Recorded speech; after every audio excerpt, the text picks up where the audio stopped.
रिश्ते हमेशा चंदन की लकड़ी की तरह होना चाहिए, चाहे 1000 टुकड़े हो जाए लेकिन खुशबू हर एक से आनी चाहिए। हेलो दोस्तों, मेरा नाम है कविता और आज मैं आप लोगों के सामने एक छोटी सी कहानी लेकर आई हूँ जिसे एक वकील साहब सुनाते हैं। तो वकील साहब कहते हैं कि किसी केस के सिलसिले में एक आदमी, एक सज्जन उनके यहाँ पे आते हैं और वो जब आता है तो वो सफेद रंग के कपड़े पहने रहते हैं, कुर्ता पैजामा जैसे, उस पर हल्की मिट्टी लगी रहती है और वो बहुत गुस्से में रहते हैं, पूरा पसीना से लथपथ रहते हैं और उनका जैसे होता है ना, बहुत ज्यादा गुस्सा, बहुत ज्यादा परेशान रहते हैं, ढेर सारी अपने हाथों में फाइलें लेकर आते हैं और वकील साहब के जो टेबल रहता है उस पर वो रख देते हैं और बोलते हैं कि आप मेरा पहले काम देख लीजिए। बोलते हैं ठीक है भाई साहब, मैं देख लूंगा, आप बैठिए।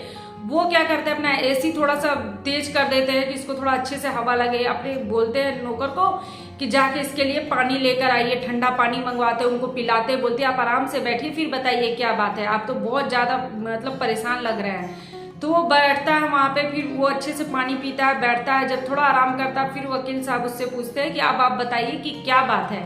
तब वो बोलता है कि मुझे इस फ्लैट पे हिस्सा चाहिए, इस तरीके से वो बोलता है। तो वकील बोलता है कि ठीक है, मैं अभी सारा आपका फाइल चेक करता हूँ कि क्या है नहीं है, मैं पहले पढ़ता हूँ इसे।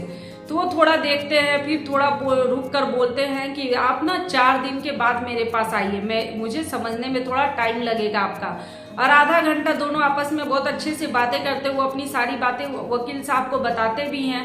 तो आपस में दोनों अच्छे से बातें करते हुए समझते हैं, बोलते कि ठीक है आप 4 दिन बाद आइए। तो वो चला जाता है। 4 दिन के बाद वो फिर वापस आता है, उसी तरह से गुस्से में रहता है, बिल्कुल तमक के एकदम से व्हाइट कपड़ा रहता है लेकिन गंदा रहता है, बहुत ज्यादा गुस्से में रहता है। फिर से वो आता है, बोलता आपने मुझे बोला था कि 4 दिन के बाद आने के लिए। तो वकील जो रहता है वो बोलते हैं कि ठीक है आप बैठिए, आराम से बैठिए, फिर हम बातें करते हैं। तो वो वकील साहब बोलते हैं कि आप कुछ बोलिए, उससे पहले आज मैं आपसे कुछ बोलता हूँ। तो वो चुपचाप सुनता है कि वकील क्या बोल रहे हैं। तो वो बोलता है कि मैंने आपके इसको अच्छे से पढ़ लिया है, आप अपने भाई का जो फ्लैट है उसमें हिस्सा चाहते हैं ना, तो मैं वो दिला दूंगा, बहुत अच्छे से दिला दूंगा आपको घबराने का जरूरत नहीं, आप आराम से बैठिए और मेरी बातों को सुनिए। तो मैंने जहां तक आपका पूरा स्टडी किया, जहां तक आपका पूरा अच्छे से पता किया, तो मुझे एक बात पता चली है कि जैसे आपके मम्मी पापा नहीं थे, बचपन से आप लोग 3 भाई बहन हैं, 1 बहन और 2 भाई, और आप सबसे बड़े हैं और आपने अपने दोनों भाई बहन का बहुत ही अच्छे से ख्याल रखा। माँ बाप के जाने के बाद उन लोगों को किसी भी चीज की कमी नहीं होने दी, अपनी बहन को अच्छे से पढ़ाया, अच्छे संस्कार दिए, अच्छे घर में शादी ब्याह किया आपने। आपकी बहन आज अच्छे से सेटल है और आपने अपने भाई को भी खुद 9वीं तक पढ़ा, आपने 9 तक ही पढ़ाई किया, लेकिन अपने भाई को आपने इंजीनियर बना दिया। उसके लिए भी आपने बहुत ज्यादा मेहनत की, उसे पढ़ा लिखा के बहुत ही अच्छा आदमी बना दिया, उसका गवर्नमेंट जॉब लगवा दिया। और वकील बोलते कि जब आप लोग छोटे थे तब एक बार आपके भाई को चोट लग गया था पैर में, जिसमें बहुत ज्यादा खून आ रहा था, तो आप अपने भाई को अपने कंधे पे उठाकर 5 किलोमीटर दूर तक हॉस्पिटल लेकर गए थे, क्योंकि आपके गांव में कोई हॉस्पिटल नहीं था। आप अपने भाई को बहुत मानते थे, उसके लिए बहुत कुछ किया है, ये सच है ना? तो वो बोलता है हाँ, वो सिर्फ हाँ बोलता है। तो बोलता है और मैंने तो सुना है कि आपने अपने भाई जब एक बार बहुत ज्यादा बीमार था तो उसे अपनी एक किडनी तक आपने दे दी। तो उसका भाई बोलता है कि हाँ, मेरा भाई बहुत ज्यादा बीमार था, इसलिए उसे बचाने के लिए मुझे अपनी किडनी देनी पड़ी। तो हर तरह से वो अपने भाई को बहुत ज्यादा मानता था, वो जैसा बोला वैसा उसको सुविधा दिया, हर तरह का पढ़ाई लिखाई खर्चा हर चीज उठाया उसके लिए, अपना पूरा जीवन अपने भाई बहन पे उसने लगा दिया, अपना पूरा शरीर मतलब गवा दिया, इतना कुछ किया। भाई ने जब इंजीनियरिंग करते वक्त ही बोला कि मुझे वहाँ की किसी लड़की पसंद है, उससे शादी करना चाहता हूँ, तो आपने उससे शादी भी करवा दी। लेकिन शादी के बाद फिर सब पलट गया, क्योंकि भाई जो था वो बिल्कुल आना जाना बंद कर दिया, आपके गांव में आपसे बातें करना बंद कर दिया, ऊपर से पैसे भी नहीं भेजता था कि मुझे यहाँ पे बहुत खर्च है, शहर है। और सुना है कि कुछ दिन पहले ही आपके भाई ने फ्लैट ले लिया, जो भी आपने पूछा कि ये फ्लैट कैसे लिया, तो उसने बोला कि लोन पे लिया हूँ, और वो जो लोन है वो आपके चुकाने के लिए बोल दिया कि गांव का जो हिस्सा है, जो खेत है, उसका आधा बंटवारा करो और आधा हिस्सा मेरे दे दो ताकि मैं लोन चुका सकूं।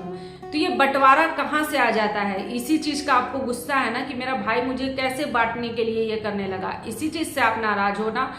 तो वो बोलता है कि हाँ, मेरा भाई हिस्सा कहाँ से आ गया, मैंने तो उसे अपना शरीर तक काट के दे दिया, तो फिर ये हिस्सा का सवाल कहाँ से आ गया, इसीलिए अब मुझे भी उसके फ्लैट में हिस्सा चाहिए।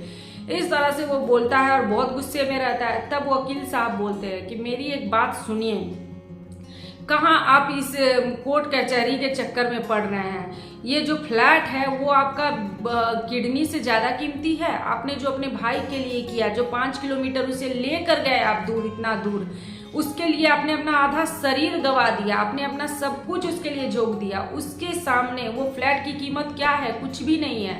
आप जब बोलोगे मैं उसमें आपका हिस्सा दिलवा दूंगा, लेकिन आप कोर्ट कचहरी के चक्कर में पड़े रह जाओगे। आपने अपने भाई के लिए इतना कुछ किया, बस एक फ्लैट के लिए आपको क्यों इतना गुस्सा आ रहा है? आप उसे भूल जाइए, उसे छोड़ दीजिए और आगे बढ़िए। आपका भाई गलत रास्ते पे निकल गया। आपने उसको बहुत अच्छा पढ़ाया लिखाया, लेकिन उसका संस्कार जो था वो गिर गया। वो आपका संस्कार नहीं था और वो गलत रास्ते पे चला गया। लेकिन आप तो महान हैं। आप तो शुरू से अच्छे थे और अच्छे ही रहिए। आप उसकी तरह क्यों बन रहे हैं? आपके बच्चा है आपका, आपको अपने बच्चों का भविष्य देखना। अगर आप कोर्ट कचहरी के चक्कर में पड़िएगा तो इसी में घिस कर रह जाइएगा। आप परेशान ही रहिएगा हमेशा। आप बहुत महान इंसान हैं। आप अपने बच्चों को आगे बढ़ाएं, उसे पढ़ाएं लिखाएं और अपने भाई के चक्कर में ना पड़े, उसे बिल्कुल भूल जाएं, क्योंकि वो तो संस्कारहीन निकल गया। वो तो आपको धोखा दिया, गलत निकल गया, तो अब उससे कोई कुछ नहीं कर सकता है। लेकिन अपने बेटों को पढ़ाएं लिखाएं, कुछ बनाएं। और मैं ये आपका गारंटी लेता हूं कि आपका भाई को आपने पढ़ा लिखा कर बड़ा नहीं बनाया, लेकिन वो बिगड़ गया। लेकिन आपके बच्चे ऐसा नहीं होंगे।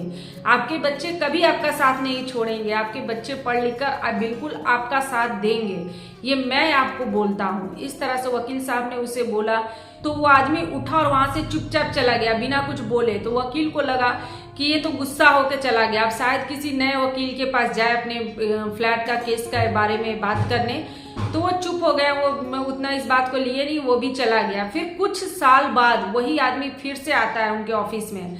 वो जैसे उसी तरह से अपना सफेद कुर्ता अच्छा सा पहने रहता है, उसके मुंह पे एक मुस्कान रहता है। वो जब से घुसता है, वकील जो रहते हैं देख के बोलते हैं, अरे भाई साहब आपको तो मैं पहचान गया ही आइए। तो वो बोलता है कि आता है, उनको नमस्ते करता है, अपने बेटे को बोलता है कि प्रणाम करो, प्रणाम करता है। फिर बोलता है कि ये मेरा बेटा है और आज मैं इसे पढ़ा लिखा कर डॉक्टर बना चुका हूँ और ये अपने ही गांव में एक हॉस्पिटल खोल रहा है जिसमें मेरा बेटा वहाँ पे डॉक्टर रहेगा।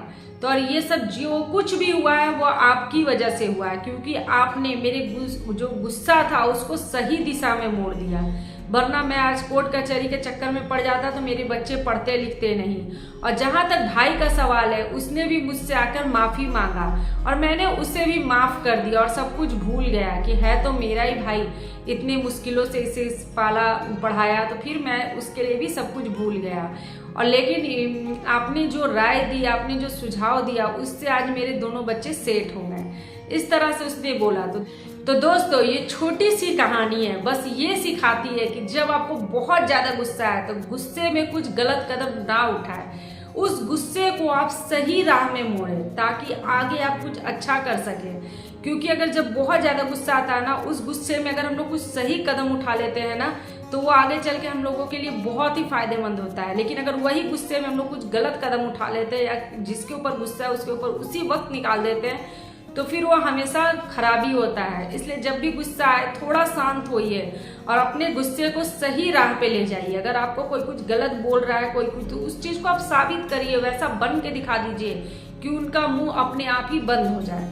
बस ये छोटी सी कहानी की है। दोस्तों आप लोगों को मेरी आज की ये छोटी सी कहानी कैसी लगी? अगर अच्छी लगी हो तो इसे लाइक करें, शेयर करें, और अगर आप मेरे चैनल पे न्यू हैं तो इसे लाइक, सब्सक्राइब और शेयर जरूर करें। जो बेल बटन आता है उसे प्रेस कर दे ताकि मैं जो नेक्स्ट वीडियो डालूं आप लोगों को मिल सके। नमस्कार, मिलते हैं नेक्स्ट वीडियो में।